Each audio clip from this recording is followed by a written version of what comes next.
कैसे दिन प्रतिदिन बढ़ रहे हैं इस मम्मी के नाखून और बाल?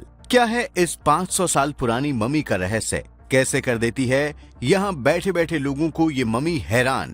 क्या सच में मेडिटेशन में इतनी पावर होती है कि व्यक्ति अपने प्राण तक त्याग देते हैं? क्या मरने के बाद भी किसी व्यक्ति के नाखून और बाल बढ़ सकते हैं?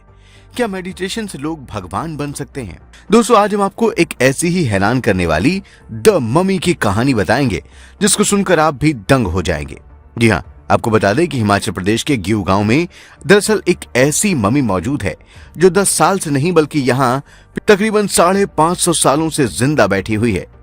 लेकिन सोचने और हैरानी की बात तो यह है कि आखिर 500 साल से भी ज्यादा पुरानी यहाँ बैठी इस मम्मी के बाल और नाखून खुद ब खुद कैसे बढ़ रहे हैं। इसका रहस्य जानने के लिए देखते रहिए द कर्मा। दोस्तों, ये तो आप सभी जानते हैं कि मिस्र में मम्मियों को सुरक्षित रखा जाता है, लेकिन क्या आप जानते हैं कि हमारे भारत में भी एक जिंदा मम्मी को रखा गया है। लेकिन ये मम्मी बाकी मम्मियों से अलग है, क्योंकि इस मम्मी को ना ही सीमेंट से दबाकर रखा गया है, ना ही किसी पट्टी से, बल्कि एक शीशे के बॉक्स में इसे संभाल कर रखा है। आपको बता दें कि ये जिंदा मम्मी हिमाचल प्रदेश के एक गिऊ गांव में मौजूद है।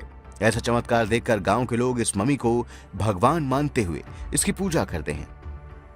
देखा जाए तो लोगों की जिंदगी 80 से 90 साल तक ही रहती है, उसके बाद वो मृत्यु के शिकार हो जाते हैं। लेकिन यहाँ इस मम्मी की उम्र की बात करें तो ये मम्मी यहाँ तकरीबन 550 साल से टिकी हुई है। इस मम्मी के यहाँ टिकने की वजह को लेकर लोगों के बीच अलग अलग कहानियां बताई जाती हैं। कई लोग इसे बौद्ध भिक्षु सांगला तेंजिंग बताते हैं, तो कई लोग इसे गांव का ही कोई संत बताते हैं। आपको बता दें कि इस मम्मी को सबसे पहले 1995 में आईटीबीपी के जवानों ने एक सड़क निर्माण के दौरान यहाँ देखा था। उस वक्त सड़क बनाने के दौरान इस मम्मी के सर पर कुदाल लग गया था, जिससे इस मम्मी के सर से खून बहने लगा था, और आज भी उस कुदाल के घाव इस मम्मी के सर पर दिखाई देते हैं। जिसके बाद जवानों ने इस मम्मी को एक शीशे के कैबिन में बंद करके रख दिया था। 2009 तक ये मम्मी आईटीबीपी के कैंप में ही थी, लेकिन देखने वालों की भीड़ को देखकर इसे गिऊ गांव में स्थापित कर दिया गया, जिसके बाद से यहाँ हमेशा लोगों का हुजूम रहता है। भारत चीन सीमा के पास मौजूद ये गिऊ गांव अपनी प्राकृतिक खूबसूरती और मेडिटेशन के लिए पूरी दुनिया भर में फेमस है। यहाँ दूर दूर से लोग मन की शांति और बर्फीली हवाओं का मजा लेने के लिए आते हैं। कि लोगों का मानना है कि ये मम्मी संघा तेंजिंग की है, जो एक बौद्ध भिक्षु थे। ऐसा माना जाता है कि संघा तेंजिंग ने यहाँ बैठी हुई अवस्था में ही 45 वर्ष की उम्र में अपने प्राण त्याग दिए। प्राण त्यागने के बाद उनके लोगों ने उनके अवशेषों को मम्मी के रूप में बनाकर यहाँ रख दिया था। जैसे मम्मी बनाने के लिए खास किस्म के लेप की जरूरत पड़ती है, लेकिन इस मम्मी के शरीर पर ऐसा कोई लेप भी नहीं है, और फिर भी ये यहाँ सुरक्षित और जिंदा है। बौद्ध धर्म को मानने वाले लोग इस मम्मी को जिंदा भगवान मानते हैं और रोजाना यहाँ पूजा अर्चना करते हैं।